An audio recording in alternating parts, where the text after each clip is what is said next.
안녕하세요. 봉천동 황금선 햄찌입니다.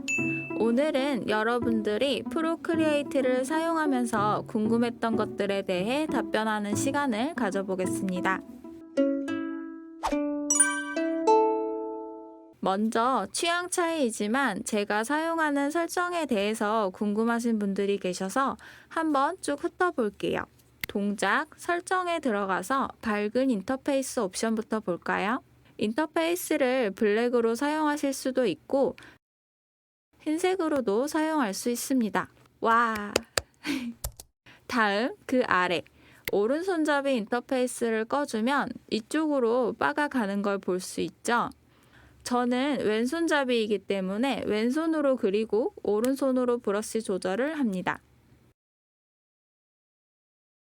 제스처 제어를 한번 봐볼게요. 저는 웬만하면 많이 건들지 않고 기본값을 사용하고 있습니다.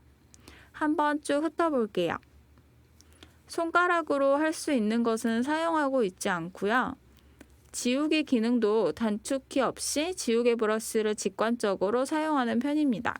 그리기 도움받기 또한 많이 사용하지 않는 편이기 때문에 단축키는 따로 설정 안 했고요. 스포이드 툴은 터치 후 유지를 사용하고 있습니다. 설명이 자세히 적혀 있기 때문에 읽어보시고 내가 가장 편한 방법을 사용하시면 돼요. 저는 손가락으로 캔버스를 누르는 걸 사용하고 있는데 지연 시간을 좀 짧게 0.3초로 사용하고 있습니다. 퀵 쉐이프는 그리기 후 유지하면 해당 획으로부터 모양을 만듭니다 라고 써져 있죠. 여기도 똑같이 지연 시간을 설정해 줄 수 있어요. 한번 짧게 설정해 보고 그려볼게요.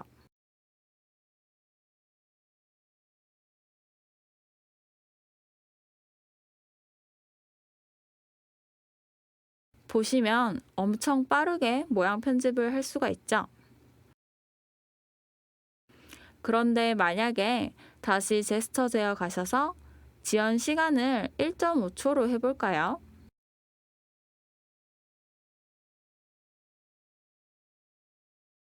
해보면 꽤 오랜 시간이 걸리죠. 내가 그림을 그리는 속도에 맞춰서 지연 시간을 맞춰주시면 됩니다. 자, 그리고 퀵 메뉴. 퀵 메뉴에 대해서는 제가 영상 더보기란에 좋은 추천 영상을 링크해 둘게요. 대충 보여드리면 네모를 누른 상태에서 애플 펜슬을 터치하여 퀵 메뉴 열기를 사용하고 있는데요. 네모가 이거예요. 네모를 오른손으로 누른 상태에서 펜슬로 화면을 터치하면 이렇게 화면에 퀵 메뉴들이 뜹니다. 이 중에서 수평으로 뒤집기를 많이 사용하는 편입니다. 캔버스 전체를 뒤집어 주는 건데요. 이게 왜 필요하냐면 만약에 사람 얼굴을 그렸을 때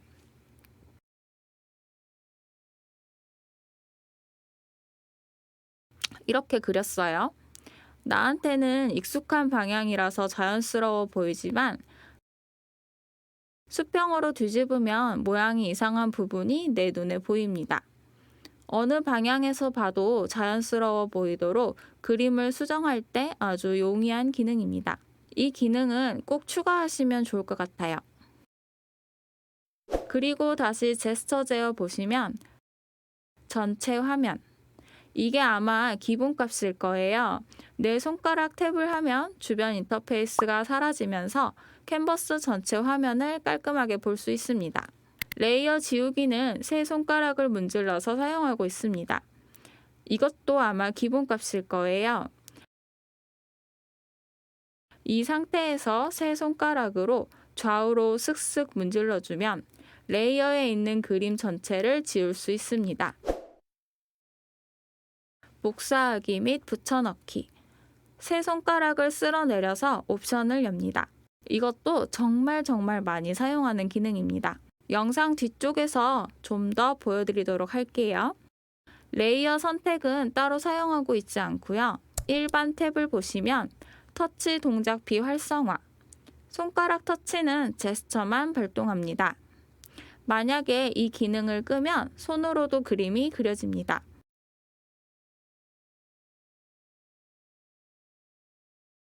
다시 비활성화를 켜주면 손으로 그림이 그려지지 않습니다. 저는 그리다가 화면에 손이 닿는 경우가 많기 때문에 비활성화를 해두고 그림을 그리고 있습니다.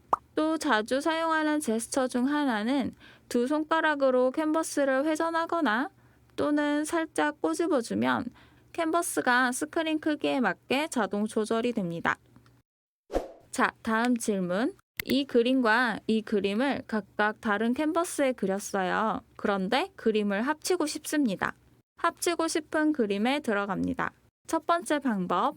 화면에 보이는 그대로 가지고 오고 싶다. 레이어가 나누어져 있어도 상관없습니다. 세 손가락으로 화면을 쓸어내리면 옵션 창이 나타나죠. 모두 복사하기를 눌러줍니다. 그리고 가져올 캔버스를 열어주세요. 세 손가락을 쓸어서 붙여넣기 해주시면 그림이 레이어 한 장으로 가져와집니다. 두 번째, 이번엔 나누어진 레이어를 그대로 살려서 가져와 볼게요. 가지고 오고 싶은 레이어를 오른쪽으로 밀어서 다중 선택해 줍니다. 저는 스케치 선과 그림 두 레이어를 가지고 가볼게요. 선택한 다음에 손으로 꾹 눌러서 화면에 붕 띄웁니다. 이 상태에서 다른 한 손으로 갤러리로 나가주세요. 레이어는 계속 꾹 눌러서 잡고 계세요. 가져다 두고 싶은 캔버스를 열고 캔버스에 놔줍니다. 그러면 이렇게 레이어가 가져와지는 것을 볼 수 있어요. 단점은 순서가 역순으로 가져와집니다. 순서는 다시 맞춰줘야 해요. 이런 부분이 업데이트되면 좋겠죠? 그 다음, 햄찌님, 지우개를 쓰지 않고도 넓은 영역을 지우고 싶어요. 왼쪽 상단 선택 툴을 눌러줍니다. 올가미 툴로 지우고 싶은 영역을 선택해 줄게요. 그 다음 세 손가락으로 화면을 쓸어내려서 잘라내기를 눌러줍니다.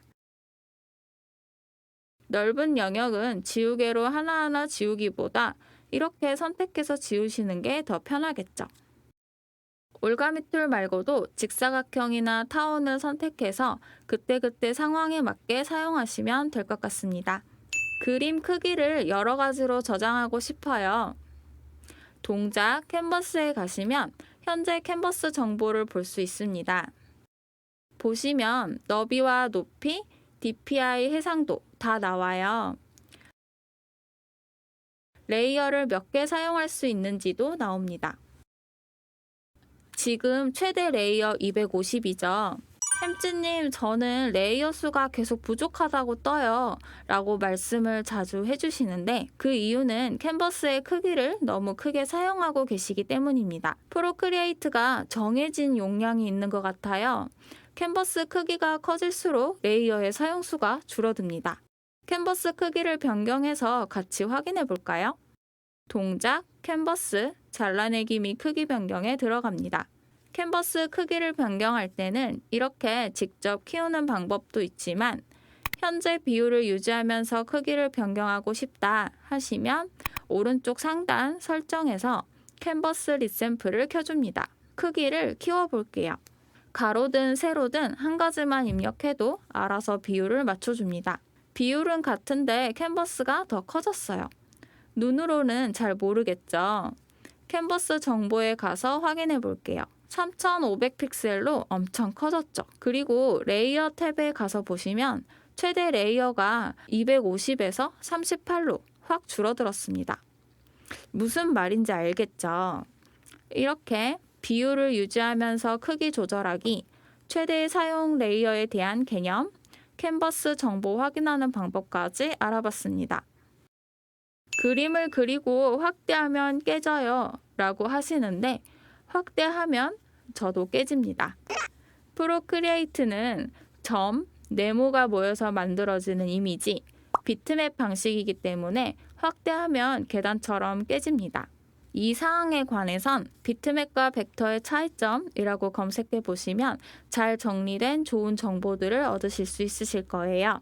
여튼 너무 확대하셔서 안 그리셨으면 좋겠습니다. 뭐든지 적당히, 확대는 한 이 정도? 우리가 실제 종이에 그린다고 생각하고 전체적으로 보면서 그려주는 게 그림 실력 향상에 도움이 됩니다.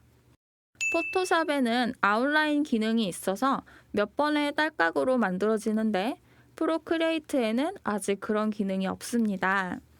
대신 야매 방법을 찾았어요. 자, 이 그림 주변에 일정한 간격으로 하얀 테두리를 둘러보겠습니다.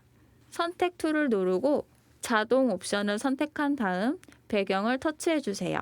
그러면 이렇게 파란 부분이 현재 선택되었다는 표시예요. 이 상태에서 아래 반전을 눌러줍니다. 아까 배경만 선택했었기 때문에 배경의 나머지 부분이 반전되어서 선택이 돼요. 여기서 패더를 누르시고 패더 값을 원하는 만큼 높여줍니다. 선택한 부분이 넓어지는 게 눈에 보이시죠? 다음 새 레이어를 추가해서 하얀색으로 부어줄게요. 선택했던 부분에 색이 부어졌습니다. 선택 툴을 한번 꺼주시고 이 레이어가 선택된 상태에서 다시 선택, 자동 옵션으로 배경을 선택해 줍니다. 그리고 선택 영역을 반전시켜 줄게요. 여기에다가 새 레이어를 추가하고 다시 하얀색을 부어줍니다. 선택은 다시 눌러서 해제할게요. 패더 값이 들어간 얘는 지워주고 이것을 그림 레이어 아래로 내려주면 짜잔! 옆에 아웃라인이 생성됩니다. 약간 멀리 돌아가긴 하지만 프로크리에이트에서는 이런 식으로 아웃라인을 만들어줄 수 있습니다. 회전을 시킬 때 회전 중심을 바꿀 수 없을까요? 프로크리에이트가 5X 버전으로 업그레이드 되면서 아래에 노란색 피봇이 생기긴 했는데 얘를 옮겨주고 돌려도 뭐 딱히 유용한 기능은 아닌 것 같아요. 내가 원하는 곳을 중심으로 잡고 돌리는 기능은 아직까진 없는 것 같습니다. 그냥 끝나기 아쉬우니까 이거 하나. 회전 동그라미를 한번 탭하시면 여기서 각도를 입력해서 돌릴 수 있습니다. 레퍼런스 기능, 마스크 기능, 그리고 이 레이어의 너무 많은 속성들에 대해서는 다음 강좌에 이어서 또 준비해 보도록 하겠습니다. 이번 강좌를 보시고 또 질문하고 싶으신 부분이 있으시면 댓글 남겨주시고요. 오늘은 여기까지입니다. 봐주셔서 감사합니다. 즐거운 그림 생활에 도움이 되었으면 좋겠습니다. 다음에 봐요, 햄nen이들. 안녕.